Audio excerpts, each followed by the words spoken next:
Whether it's the regular season or the off-season, we have you covered as we give you the best Tennessee Titans and NFL news and insight that a fan could ask for. You're watching the Titan Upload Network.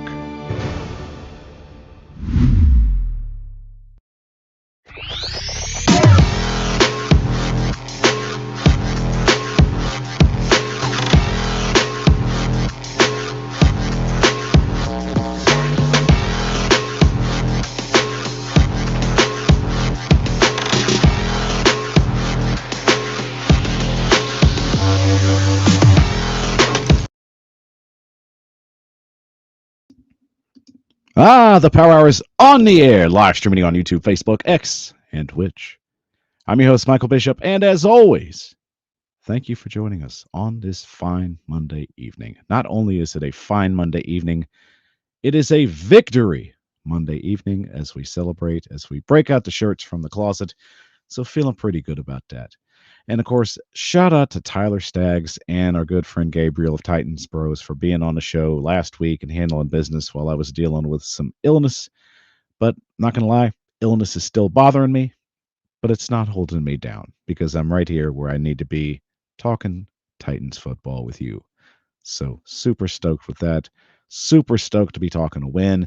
And I got to get my main man in here to get this thing talked out. So Tyler Staggs, hey, we shop at the same shop as always. Welcome. Happy Victory Monday to you. How are things? Happy Victory Monday to you as well. And man, things are going all right. Like you said, I'm battling a little bit of sinus trouble, something going on as well. So, trying to make it through that. But overall, man, doing great. It's hard not to feel good after a Titans win on Sunday, especially against a division opponent. That it is. And it seems that a division opponent definitely had a few things to talk about over the week. We keep bringing up the whole, divorce situation because it just wants to be talked about. So, as always, it seems like the McNairs definitely have always a bit of 2 cents on that subject, which reminds me, by the way, I need to get a little more comfortable. So if you'll excuse me for a second. There we go. Now that feels like more of a nail in the coffin. But I digress. We have a lot to talk about, Ty. This game definitely opens up a lot more questions. And I'll be honest with you. I felt like we were going to do a mock draft tonight. I felt that this was going to be the perfect show to break it out, that we were going to have an opportunity to see what the Titans were going to look like down the road. And of course, they had to go and win and spoil the whole thing. But I'm not complaining about winning. But now it just seems like we'll have to set that to the side for another night because, I think the win's more fun to talk about regardless. So what do you say? We stop this talk of draft for at least tonight and start talking about this win tonight against a division rival Houston Texans. What do you say, old bud? Let's do it. Let's throw it into overdrive as we get this show kicked off. I'm Michael Bishop, the host of the Power Hour, joining me by Tyler Staggs. Let's get into our top segment, as always. And here's the kick. And quite the reaction Monday, I would have to say. For this seemed to be Callie's coming out party when really handling a game, Tyler. I have to say, his game planning, his approach to everything, even when things starting to fall apart, when it seems late in the game, he was able to do something that we wanted to see, and it was to take control of the game. So let's start out with that point. What impressed you the most with Callie yesterday? Oh, man, what impressed me the most? Really, all game long, I felt like for the most part, he was putting Levis and the offense in position to succeed with the play, like when he was calling certain plays, and even, especially when they needed it, like the Chig 70-yard touchdown, like calling that play in when he did, and it just being executed to perfection. It just so happened, Texans didn't want to put a linebacker on Chig. Levis able to roll out, hit him.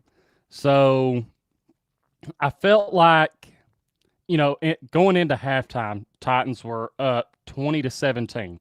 So we had already broke the 17 curse in the first half. But what I was wanting to see was, could the Titans close it out in the second half? Could they actually put a second half together, put up points? And they done that. So that was nice to see that he could make the adjustments after halftime and help his team succeed and make the plays to finish the game off. Now, a lot of questions, especially with the health of some of the players coming into this game. And the defense definitely looked like they're going to be missing some major pieces here. L'Jarius Sneed, non-factor so far, already put on the IR. So more likely, I'd have to say his year's probably going to be shut down, if not often than soon. But I digress. You already come into a game, you're shorthanded on secondary. Hooker's out, Tyler. Mm-hmm. Hooker dealing with an illness, apparently. Last minute scratch. I mean, we felt like that this secondary was going to get torched, but it was quite the opposite. Guys stepped in, guys showed out. What happened? Man, it was just that I felt like it was that classic case of, needing a guy to be ready when his number was called. And that's what happened. Now, obviously, you have the Texans' very first drive where things, weren't the best. Like it looked like that was how, like I was afraid that's how our secondary was going to look all day long with miscommunications. But after that first Texans drive, this Titans defense settled in and guys were just making plays when their numbers were called.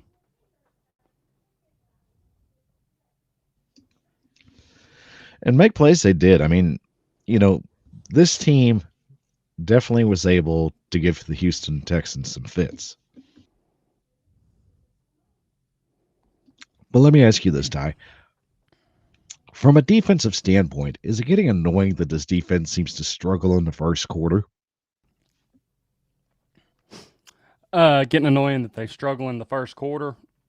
Uh, yeah, and the what gets me is like what seems to be more annoying is like this lack of communication that happened like on the Texans first touchdown.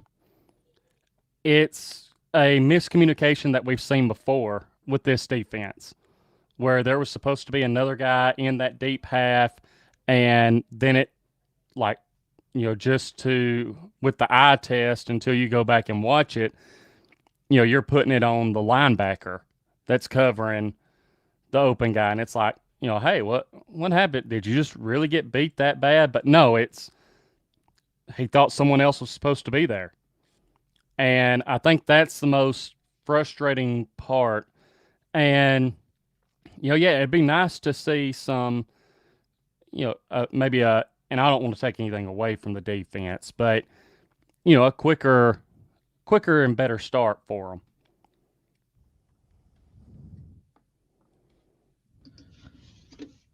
So, I mean, it's just crazy to me that it's almost like Denard Wilson kind of sets this up purposefully. He wants the defense to basically get challenged, and even if they get scored on, it seems like that they want to kind of have that information to make the necessary adjustments going forward. So, I mean, that's what it seems like to me. Mm-hmm. And if that's the case, then I mean, that just kind of sells Denard Wilson as just a very advanced chess player. He's willing to take a hit in order to strengthen the game for the long haul. So, I mean, is that a fair assessment? I think so. Which obviously, as a D coordinator, I don't think, they're going into the game and being like, okay, like we're going to let them do a little bit on this first drive, may even let them put up some points and just really be okay with it. I think that drive as a competitor, as a defensive coordinator, obviously you would rather your defense just go in there and dominate from start to finish and allow as few as points possible. But, I do think it's a fair assessment in the fact of if a team does score early, he's not viewing it as like the end of the world. Like, okay, man, they're just going to be doing this all day. It's okay. They got one on us there. Let's gather up right here, look over what they were doing. Let's settle in, make our adjustments. And he's been able to do a really good job with that. So, and like you said, it's kind of that advanced chess moves there. Like he's staying patient, he's sticking with his guns, and some of the defensive schemes that he was coming up with that he was able to throw at the Texans later in the game and give them a lot of problems came up clutch for the Titans. Of course, shout out to Titans Rossi in the chat. Good seeing you, Rossi.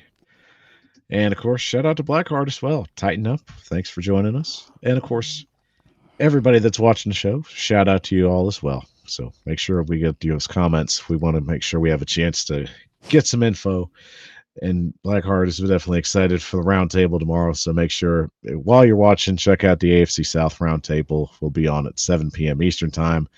Rossi's got a lot to talk about, so I'm pretty excited about that show. So, Tyler, let's look at the Texans for a second. It was no big secret to anybody on the network that watched our show how we felt about the Texans. We practically said that this was their division to lose.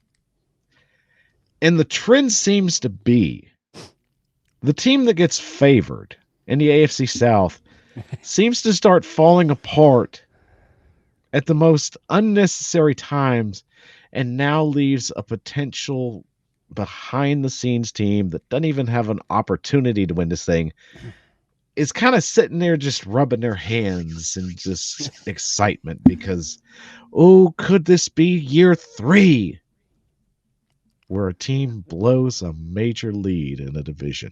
Not only the division, the AFC South, which has now become almost a kiss of death to get an early run. So, Tyler, let's guess the question that I think everybody needs to ask. Can the Texans get out of this tailspin before the Indianapolis Colts start to take advantage? And let's be honest, the Texans have a pretty rough-looking schedule down the stretch. That's what I was just about to look at here is the rest of their schedule. Now, one thing that I guess works in their favor is they did sweep the Colts already this year. So, things kind of work out for them there. But then when you look at the rest of their schedule, they still have to play the Jaguars again, which we know Jacksonville kind of a mess right now. But they still could have Trevor Lawrence. They could. And then they have the Dolphins, who over the last couple of games, they've started putting it together. I mean, scoring, I believe it may be back-to-back weeks of like around 30 points.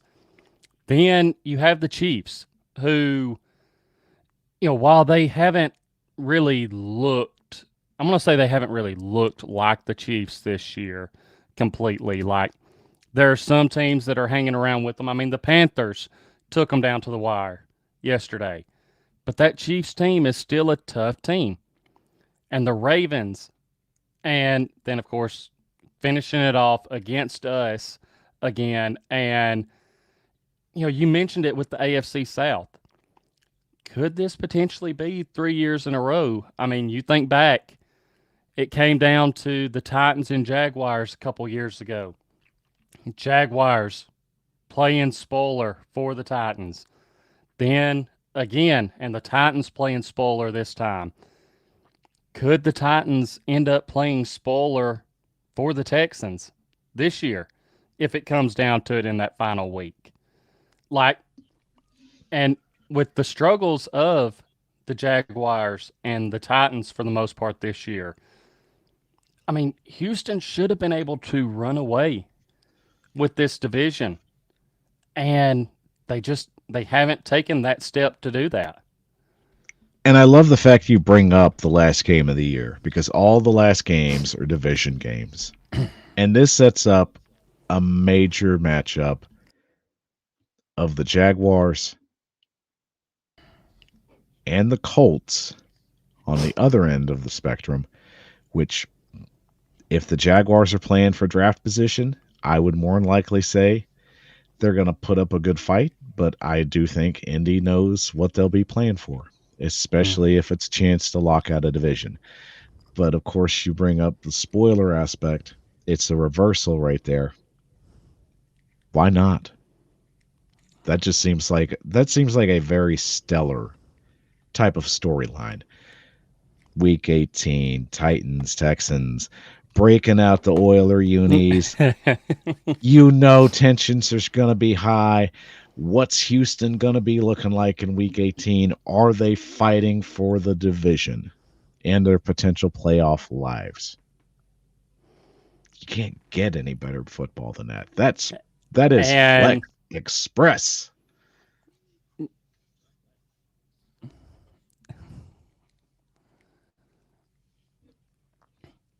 uh, am I still in? Everything lagged for a minute, so just want to make sure. You're good. Just give it one more go. All right. Hey, just to hit off what you were saying, like, that final week, Titans wearing the Oilers uniforms, potential to spoil things for the Texans. Like, if I'm being honest, I probably want to win that game more than any other one on the schedule at this point. Like, I would love for the Titans to play spoiler, especially while wearing the Oilers uniforms. And after all the talk that Hannah McNair has done this past off season and throughout the season, I mean, even going as far as saying, talking about if the Titans are the Texans' biggest rivalry and saying that we have to beat them first. Like, after yesterday, all time, we're 24-21 against you. What are you talking about? We got to beat you first. Pretty sure we beat you in the divorce proceedings anyway when we took all our stuff and left town. So, food for thought. But I digress. And I mean, Mr. No One brings up a good point. You know, it's easy to see why the Texans are frauds. Stroud has come to earth, and it's like Bobby Slowick is just a non factor right now. It's crazy. We talked about the sophomore slump being a very real potential thing. And it looks like it's hitting at the worst possible time for the Texans. So let's just bring up this point. Now, I don't think the Titans are going to win the division by any stretch of the imagination. Let's just be honest. I still think they've got a lot of figuring out things to continue to go. I'm not saying it's impossible, but Tyler, it's a pretty tall order. I mean, after today, what's your thoughts on the Titans moving forward? Do you feel that it's more important to continue to assess what they can be for the future?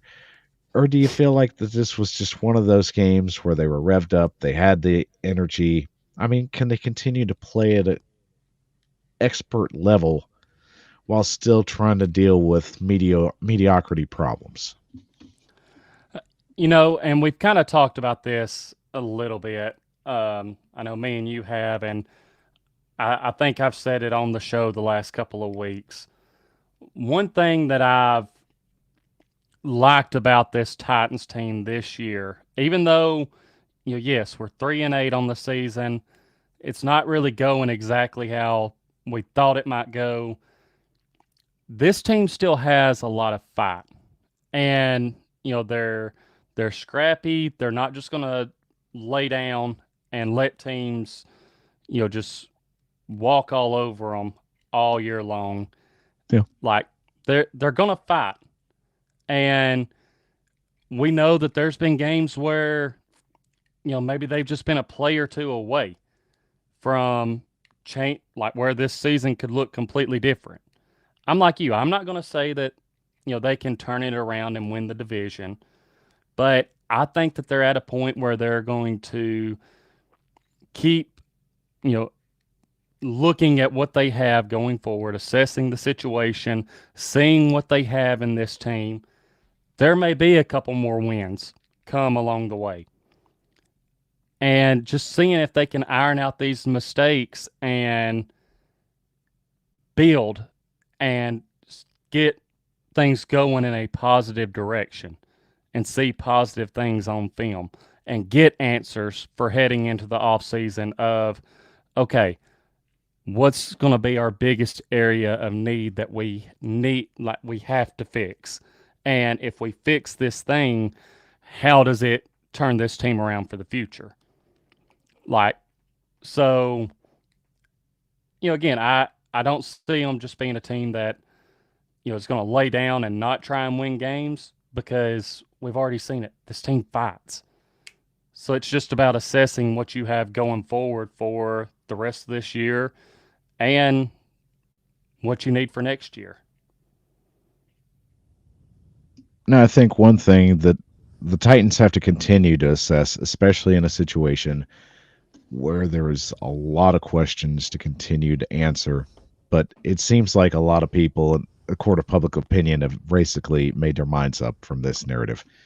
Special teams continues to be a problem for this team, and I think it's the one thing that's going to hurt them in terms of trying to win some of these games down the road, especially against some of these teams that are better prepared at executing.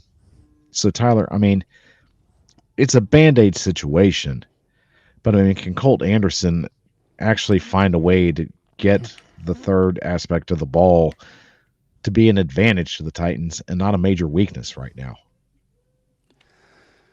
Oh man, that's I mean that's tough because while I feel like yes, there are some things for the special teams that could fall back on maybe Colt Anderson's coaching. There's also, like look at the Texans' opening kickoff return. I'm pretty sure Colt Anderson is not teaching his special teams guys to like just give up on setting the edge and like just giving up the edge. Like he's not teaching them that. That was just a decision that they made out on the field. So, at that point it comes back to more of the play of the guys out on the field. But I also don't know what they do going forward. Like obviously I don't think there's a fix this year. I don't think there's really a band-aid you can put on it this year. Like I'm afraid we're just going to see continued special team struggles for the rest of the year. And unfortunately, if it does keep up, I don't think Miss Amy's going to be happy just keeping the same guy around.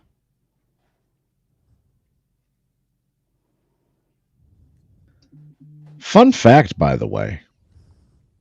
Now, while it's already happened 3 different times, so it doesn't count as scoregami.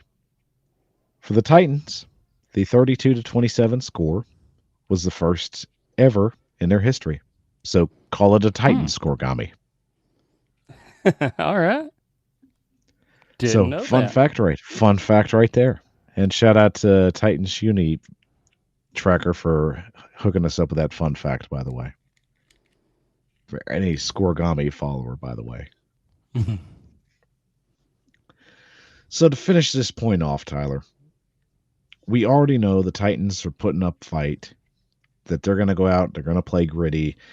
They can still run the ball with authority. Will Levis continues to be the catalyst that's going to drive this narrative since he's returned from injury. And it seems like everything, for the most part, is clicking in the right direction.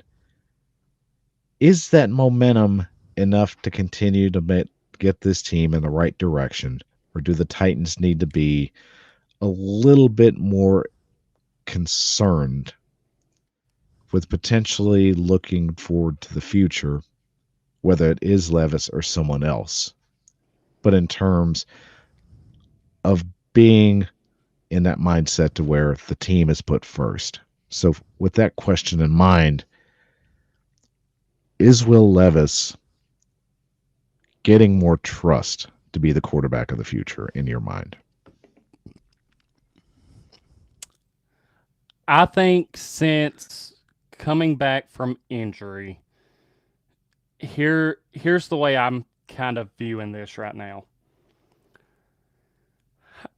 I think he is slowly earning more trust of Callahan, Rand, and the Titans organization back, that he could, and I want everyone to know this, like, obviously since coming back from injury, he's played well. And I'm not saying that he's going to be the guy going forward, but with how he's been playing, I think he's slowly earning more and more of that trust back with Callahan, Rand, and the Titans organization, that he could potentially be the guy going forward. Yes, there's still some things in his game that he needs to clean up, get better at. He still has to work on proving that he can be the guy to not go and lose you the game, but go and win you the game. And I think right now he hasn't hit that point yet, but it's about seeing the slight improvements in him every week. And what that comes down to is, since coming back from injury, he's been more efficient with his completion percentage. He's not, I know he joked about not doing like the chest passes and underhand throws with the ball. Like, overall, he's taking better care of the ball. And it's just, can he keep building on that, and can he stay out of his own way, or when does he revert back to the hero ball that usually lands him in a bad situation? One can only hope that that's not the case, that he decides to just take things into his own hands, as we obviously saw with that last minute interception. But I digress. That is definitely something we'll get into with the next segment and get some more discussion rolling in on that. But hey, Victory Monday got a Victory Monday. So let's take a quick break and get a shout out to our friends at Roundtable Sports and get ready for tomorrow night's show as well. So we'll take a quick 30-second break, and when we come back, we'll talk about the game, what we loved, what we hated, and we'll get your takes as well. So you're watching the Power Hour with your hosts, Michael Bishop and Tyler Staggs. The Power Hour is on the air, live streaming on YouTube, Facebook, X, and Twitch. I'm your host, Michael Bishop, and as always, thank you for joining us on this fine Monday evening. It is Victory Monday. You gotta love it. The vibes are good. The chat is buzzing, and the Victory Monday shirts are faded but beautiful nonetheless. So, guys, as always, thank you for joining us on the show tonight. You are killing it in the chat, and we want to continue to get your comments. So throw them up in there. We'll get them on screen for you. And if we get a chance, we'll read them. I promise you, we read every one of these on them. So you just keep them coming. We'll keep them rolling as well. And don't forget, if you love the show, help it grow. Follow us on Facebook, Twitch, TikTok, X, and now Blue Sky at the Titan Upload Network, because we want to be on any platform that you want to be on and give you all the great Tennessee Titans and NFL coverage throughout the day, 24 hours a day, 7 days a week, if we can, 365 days. Lord knows we'll try. But I mean, resources can maybe dictate that as well. But I'm just saying, for you guys, we'll put in the work because you're worth that effort. And of course, if you love it, if you love us even more, sharing is caring. So share all the show out to any fans, whether you're Titans fans, friends, or just NFL fans in general. Share the show out. That's how we get our algorithm up. And of course, we'll get this thing rolling in the right direction to keep giving you the best content we can out there because you deserve nothing but the best. And here at the Tighten Up Below Network, we'll give it to you. Wow, I didn't go into a cough fit and die. So I'm pretty proud of myself. I don't know if you know behind the scenes, like I'm literally just kind of having to do like this number or maybe this is the number when I'm like having a cough fit. I don't know if it's that obvious, but I promise you, I might look a little beet red in some instances, but I'm happy to be here regardless. So I'll get better eventually as time goes on, but I promise you, if I pass out and hit the floor, Tyler's probably going to have to finish the show up and probably call an ambulance as well. But, the show's the important thing. Finish the show. I think you can only be, I think brain damage starts about at, the 12th or 14th minute. So, just, I think if 6 minutes I'm not up, maybe figure something out. That goes for the chat as well. We'll figure it out one way or the other. But I promise I'm okay right now. For right now, I'm okay. All right, Tyler, well, enough about my junk. Let's go ahead and talk about junk we want to talk about. Titans, Texans. It was a matchup that had us just pulling out our hair, had us excited, pacing, cardiac arrest, then redemption, and finally, missed kicks, safeties. Good Lord, there's just so much to talk about, and I'm not going to waste any more time. Let's get into segment 2. Titans Talk starts now.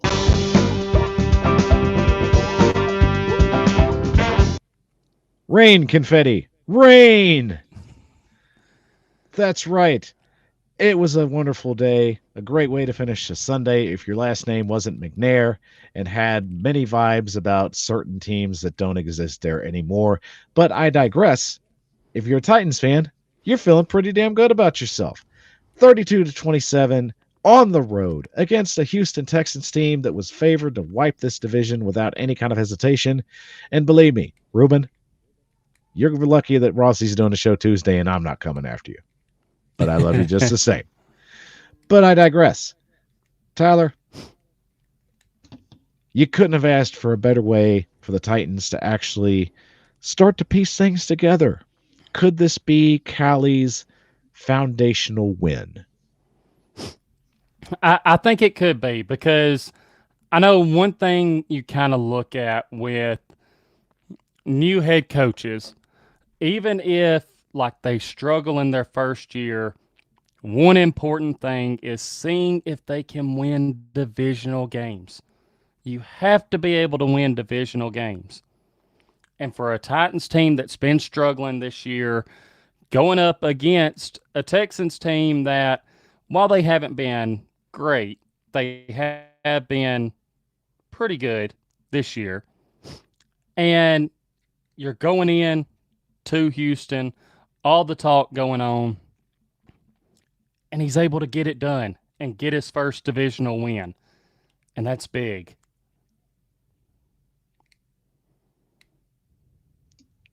And it always takes a major game, whether it's a divisional game or against a team with a winning record, which Houston's both. I mean, this is a team that basically loaded up on drafts, found the right head coach, found the right GM, and everything seemed to be clicking in the right direction for them the last few years.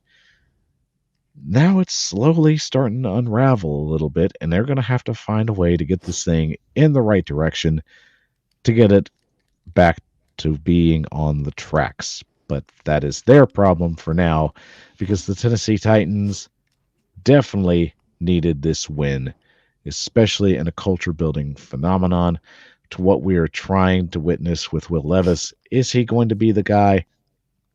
We'll definitely get into that right now. So let's hit on it at this point and talk about what we loved. So, Tyler, can't go wrong with a division win.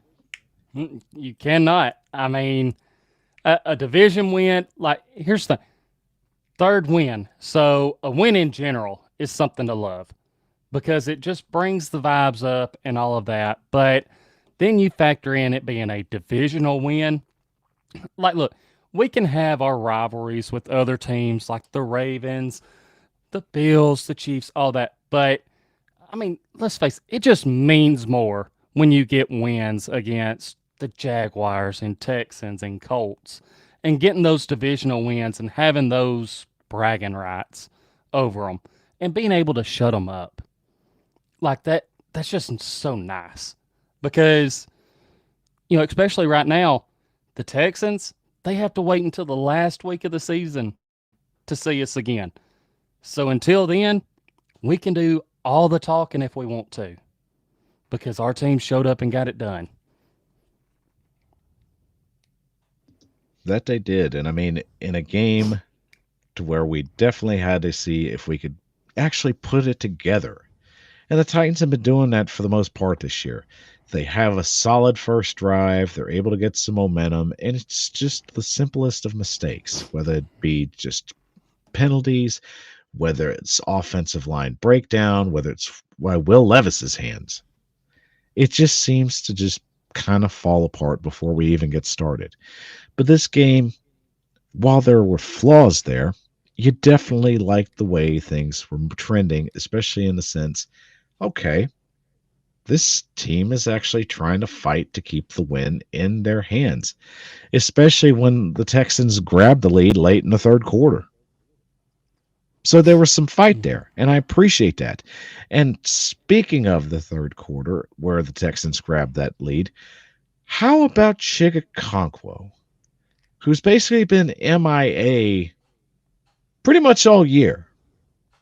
We want him to break out. We want him to be the guy that's the tight end that we felt that we saw early in his career, and he's just never got there.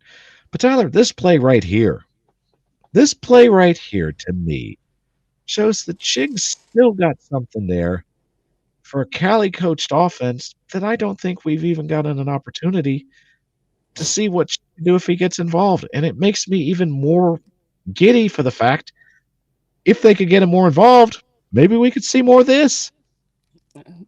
Yeah, exactly. Like you said, it's been one of those things where we've been waiting all year long because we know Chig can be a guy that if you get the ball in his hands, he can make plays.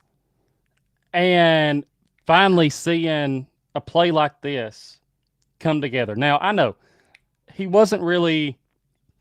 didn't do much else in this game, but when his number was called, he didn't disappoint. Like Chig is that guy, basically, you kind of view him as another wide receiver out there instead of a tight end. He can be dangerous after the catch and caught the ball, turned on the burners, and was gone.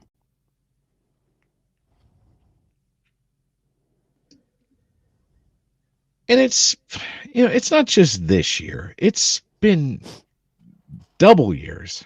It's been double years for Chig, just waiting for him to get that opportunity to show that he can play the tight end one position.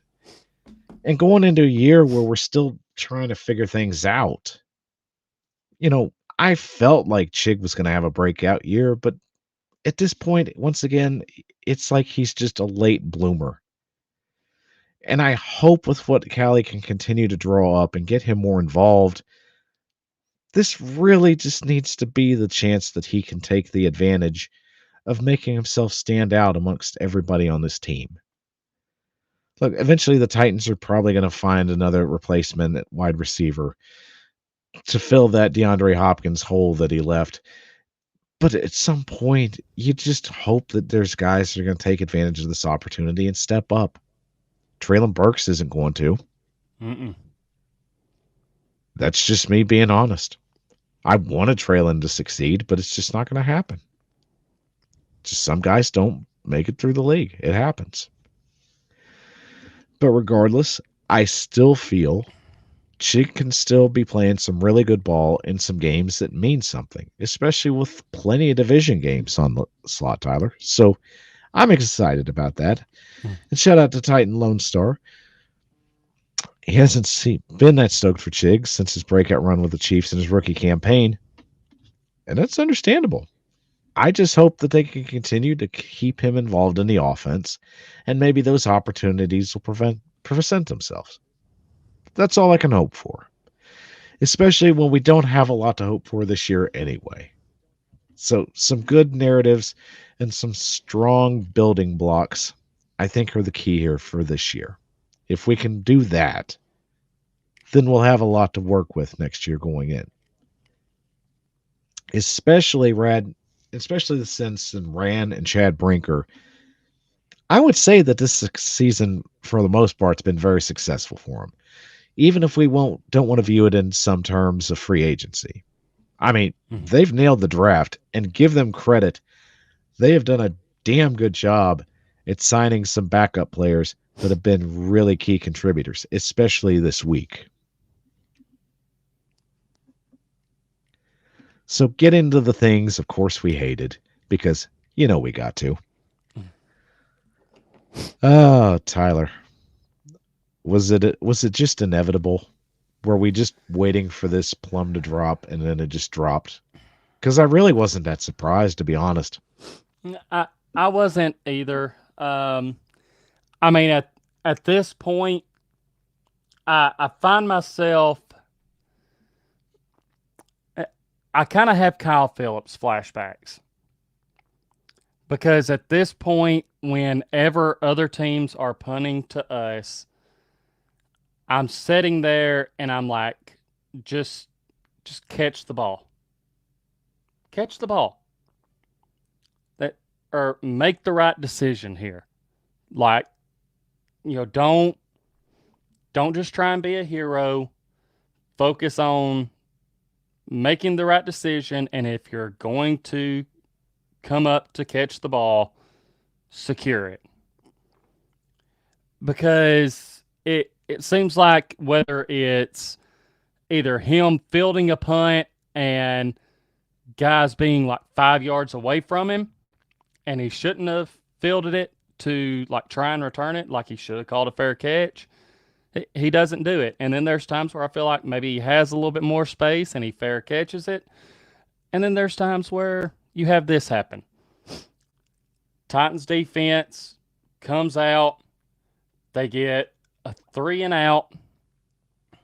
Titans are down by 1 at this point. You're getting the ball back. Honestly, going to have pretty good starting position with the ball. And you just can't field it cleanly. And you give the ball right back to the Texans. Luckily, our defense is able to come out and just hold them to 3. But again. Yeah, again. But those are game-changing plays. We've talked about before, about how Will Levis's turnovers, like, some of the turnovers that he has, you can't be doing that and giving the other team a spark. The same goes for Jackson here on punt returns. Like, when our defense comes out and does their job and gets a stop, you can't turn right back around and give it back to the opposing offense.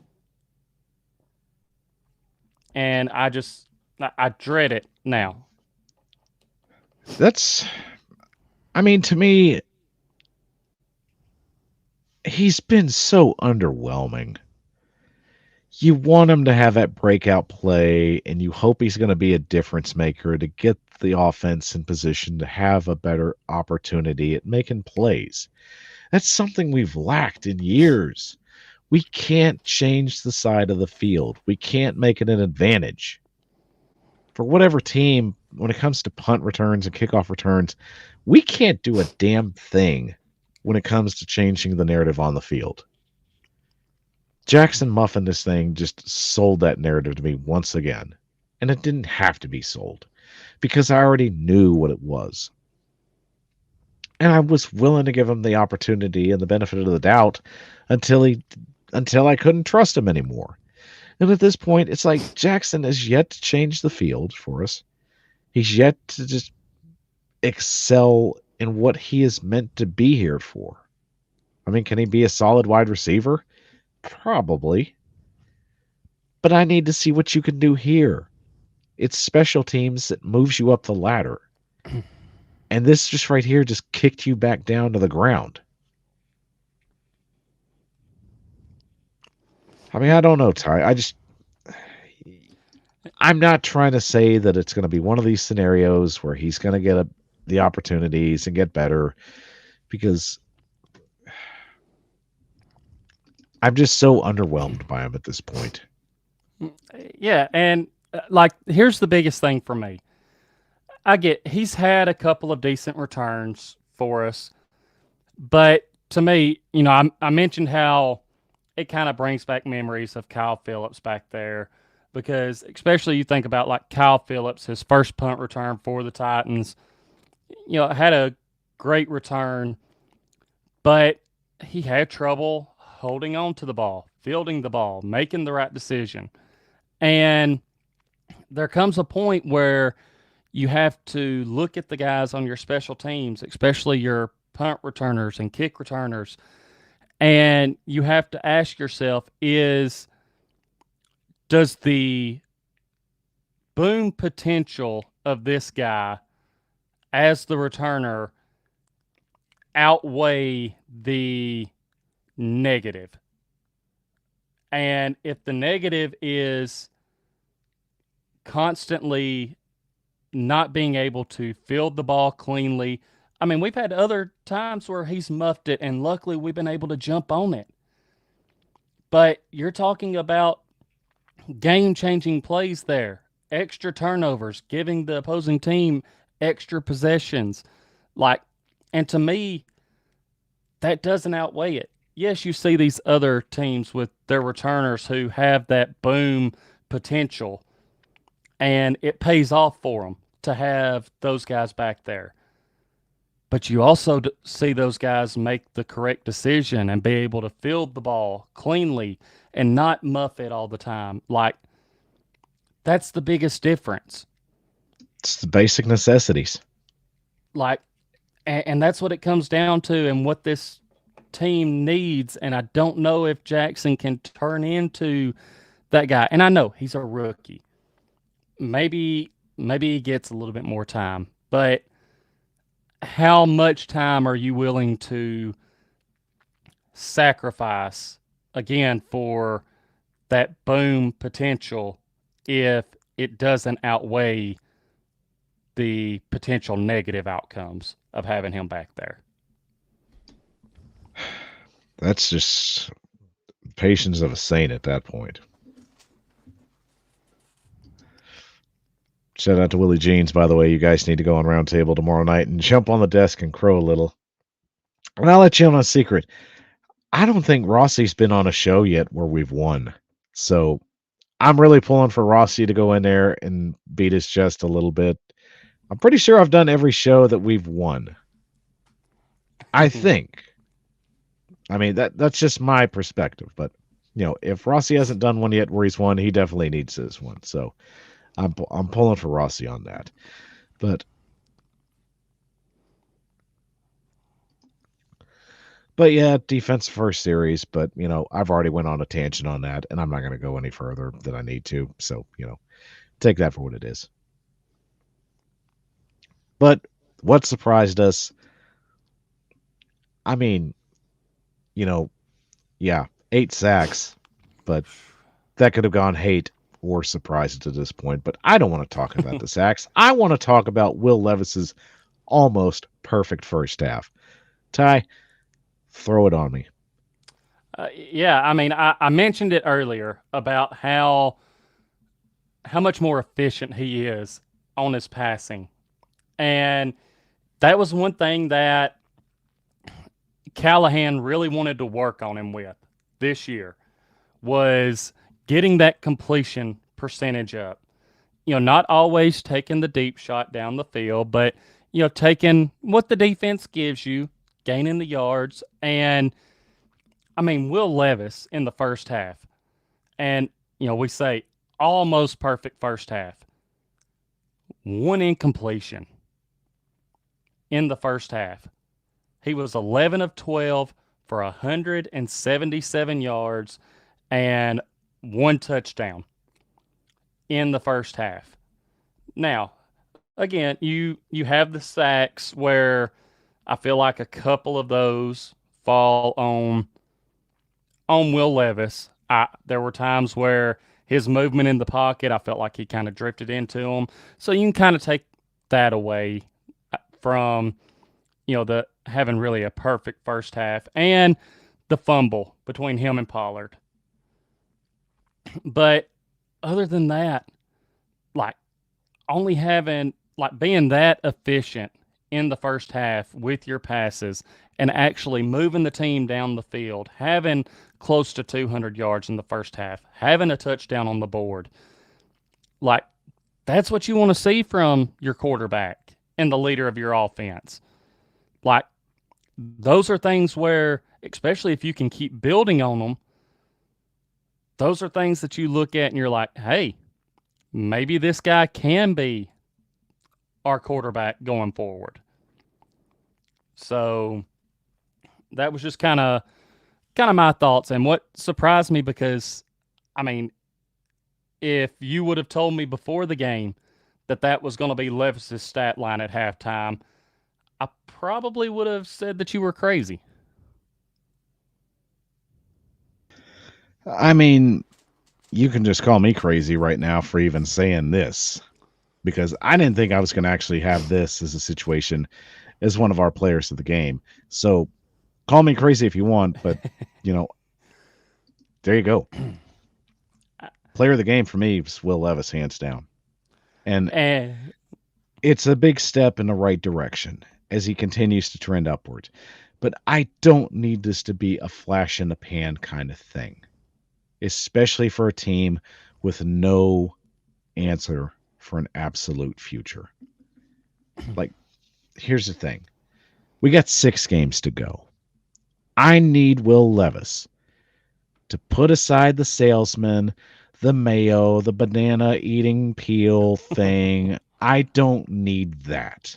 Don't give me the meathead Will.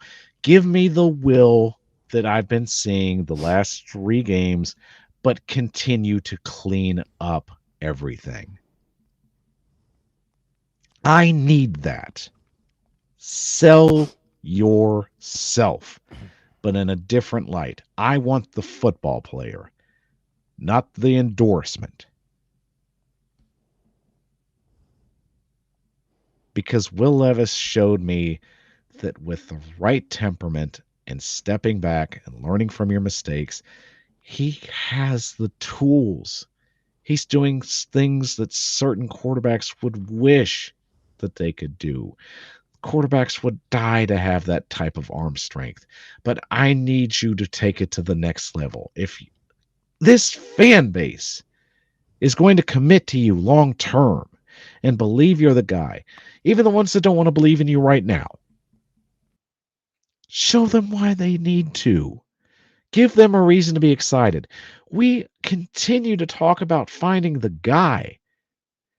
And as much as I love Steve McNair, and I appreciate the work that Warren Moon did when he was with the Oilers, I want to see that fall. I want to talk about the now. I want to talk about a guy that comes in and breaks records that we didn't think were possible. Levis, you're either the guy or you're not. But it's your opportunity. And with these 6 games, I need to see it. Don't sell me the salesman part. Give me the football player.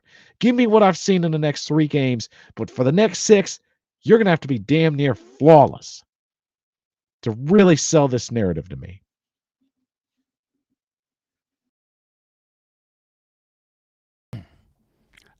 Yeah. And, I mean, like you said, he's got to keep building. And I want to see those same things from him. And talking about player of the game, Will Levis, definitely a guy that crossed my mind. Like, he deserves his flowers for this game. He played overall, he played well. And there were a couple other guys that I felt like could have been thrown in this mix. Tony Pollard, another great game for the Titans. Calvin Ridley, a solid day. Tyler Boyd, sighting. I mean, just Meatloaf getting his first sack. Yeah, Jeffrey Simmons, Harold Landry. But even Jarvis Brownlee, like, again, so many great options. I did go with Kenneth Murray Jr. Wanted to show him some love. I mean, led the team in tackles this game, had 6 solo tackles, 2 of them being tackles for loss. What's our biggest knock on Kenneth Murray? His coverage ability. Yeah. And he had 2 passes defended, had an interception that he had to, kind of sky up for. Come down with it, and almost had a second interception near the end of the game that would have for sure iced the game. Like, everyone was showing up and making plays. And I felt like I'd go a little bit different of a route here and give my love and player of the game to someone that doesn't get it that often. And I see Willie in the chat saying has to give MPF some credit. And no doubt. I saw some good things from MPF yesterday. He's leading. He continues to he has more touchdowns than Tyreek Hill and Justin Jefferson. Yeah, you're NWI, which Willie's talking about Nicholas Petit-Frere on his blocking. But yeah, NWI. We got too many 3-name players. Yeah. Too many 3-name players, but I'm not going to hold that against them. But as always, shout out to Teron Davenport for letting us use any clips that he puts out. Getting a quick talk with Coach Callie again with the win and how Callie felt as the game progressed and what they felt was different this time around. Those are hard to come by. I thought the coolest part of the whole game was just the way that our team fought. I mean, you talk about the things that we try to embody, being resilient, being relentless. Those things showed up in a big way today. Had to overcome a lot in all 3 phases. It was a back and forth game. That's what these games are on the road in the division. It's a really good football team. And I thought that our guys did a good job of not flinching and keeping the blinders on. We've gotten in games like this before, and we haven't been able to make the play. And this week we made the play, and that was really good to see. A couple individual performances. I thought Tony Pollard was fantastic today, as he always is. 119 yards and a touchdown that's good work. I thought up front, that's a really good rush unit, and I thought we held them in decent check for most of the game. The sacks are what they are. We can assign blame later, but it was enough to win up front. It was enough to win for sure and put us in good position. Defensively, man, that effort at the end was remarkable. The way those guys chased the quarterback around, getting pressure. Followed up by a huge punt from Stonehouse at the end. Had his best punt when we needed the most and pinned him back down there. Really, really momentum swinging play for us to keep them backed up with time on the clock. Really, it was just great to see the way our guys fought again. And finally, for us, we get a chance to have something to show for it. And that's what I'm most happy about. And happiness definitely continues to roll because the Tennessee Titans getting a win against a major division opponent, and this is what we needed. 6 games to go. We've got a lot of questions that still need to be answered. Mainly, is Will Levis the guy for the foreseeable future? Games like this, it's not perfect. He didn't play perfect. He had his mistakes. He made decisions that he probably shouldn't have. But for the most part, we've seen what Coach Callie's vision is and what he can do when the guys believe in him in that locker room. And that's the best part, Ty. I don't think they've given up on him. And this game right here just shows that they're fighting together. They believe in what they're working for. They believe in that narrative. And that's the fun part because I like what I've seen so far in the last 3 games, regardless 2 of them being losses. But at the same time, there's things you can look at and just know that there's a narrative that's being built there. Long term is what they're trying to hit. Success is only built and accomplished through hard times. So with that being said, guys, we're going to take our last break of the show.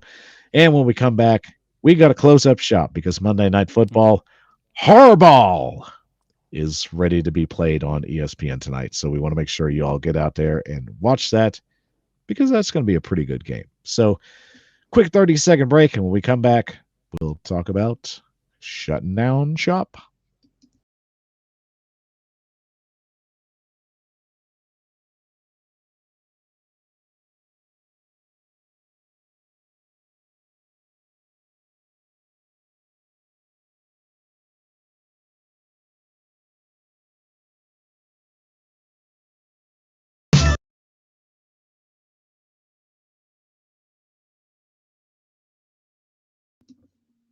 Always. Thank you for joining us on this fine Monday evening. Guys, you killed it in the comments as always. Great insight, great comments. You just be great. So, as always, before we get to the closing time, round of applause to you guys. And before we get out of here, if you love the show, help it grow. Follow us on Facebook, Twitch, to X, and TikTok at the Titan Upload Network so we can continue to give you all that great insight and info that you deserve and desire. Well, Tyler, let's go ahead and shut down the shop for the night. We love you all, but we got to get you out of here. So let's hit it. Closing time. Good night, losers. Next week, the Titans continue their road trip as they head to our nation's capital to take on the Washington Commanders at the nastiest stadium in the United States of America. So, Tyler, who do you got on this matchup on CBS at 1 p.m. Eastern? After Thanksgiving, by the way. After Thanksgiving. If you would have asked me about 2-3 weeks ago, I probably would have easily said Commanders here. But last couple of weeks, Commanders been struggling a little bit.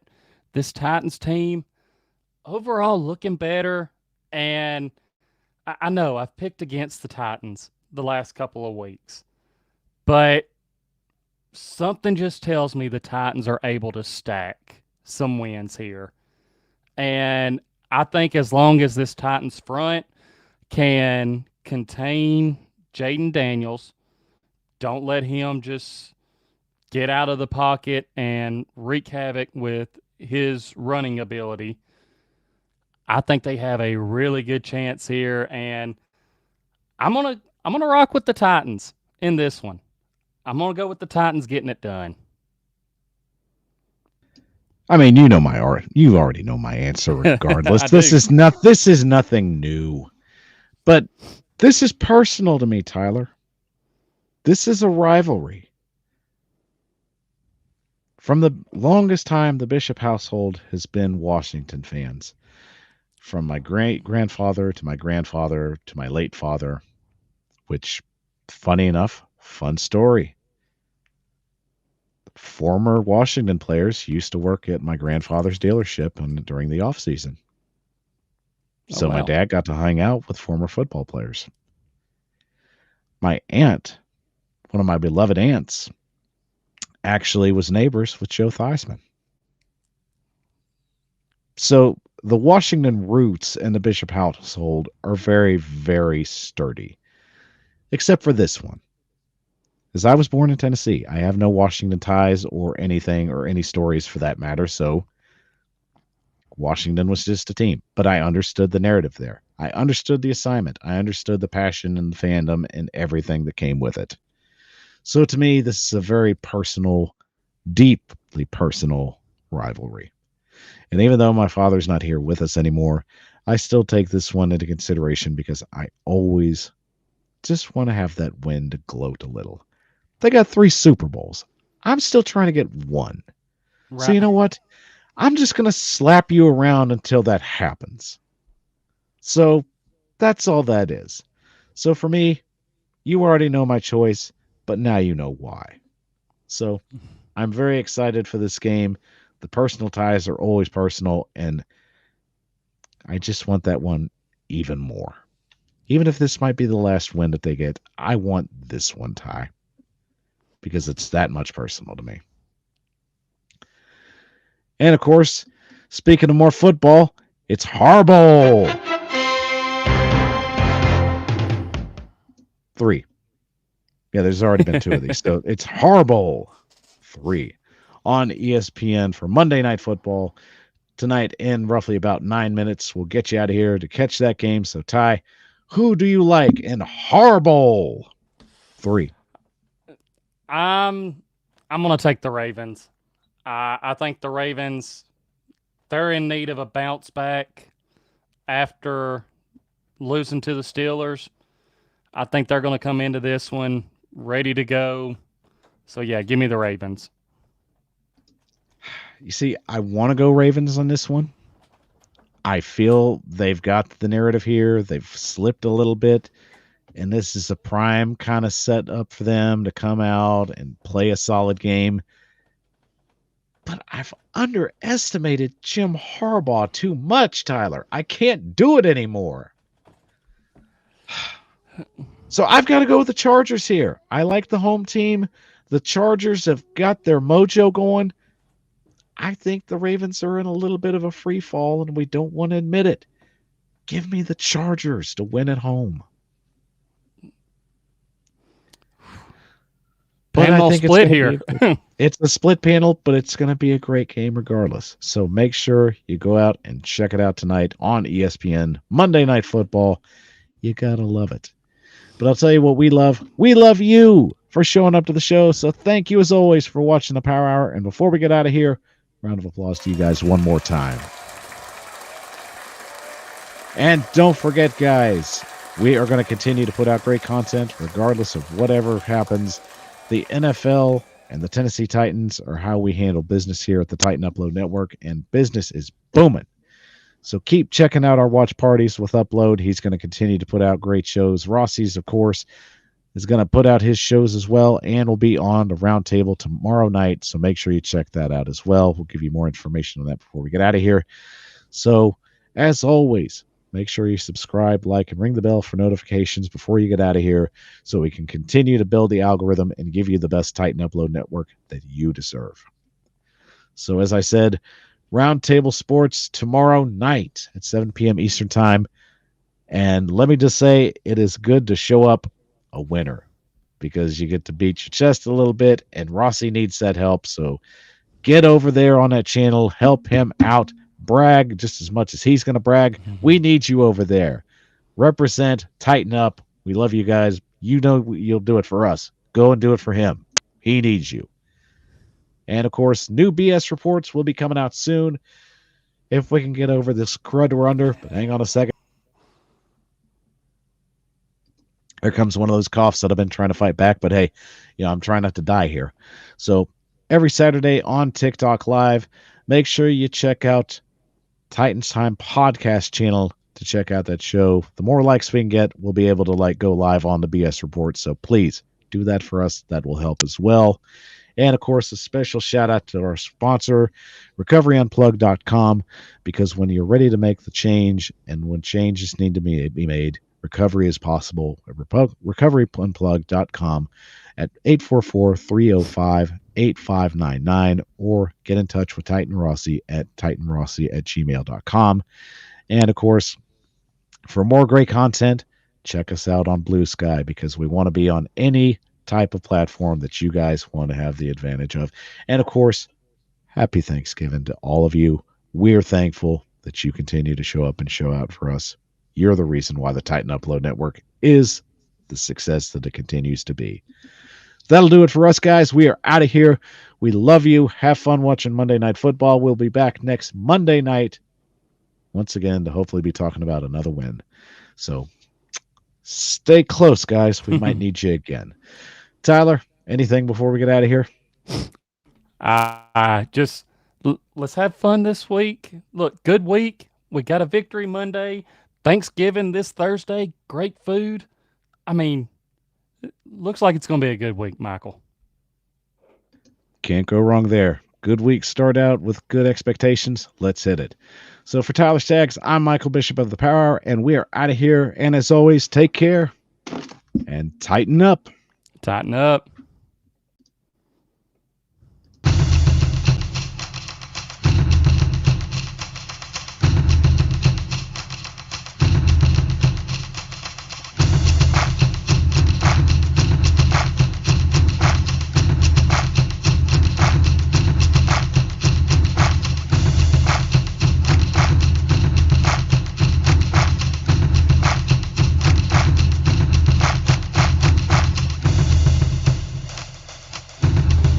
You're watching the Titan Upload Network.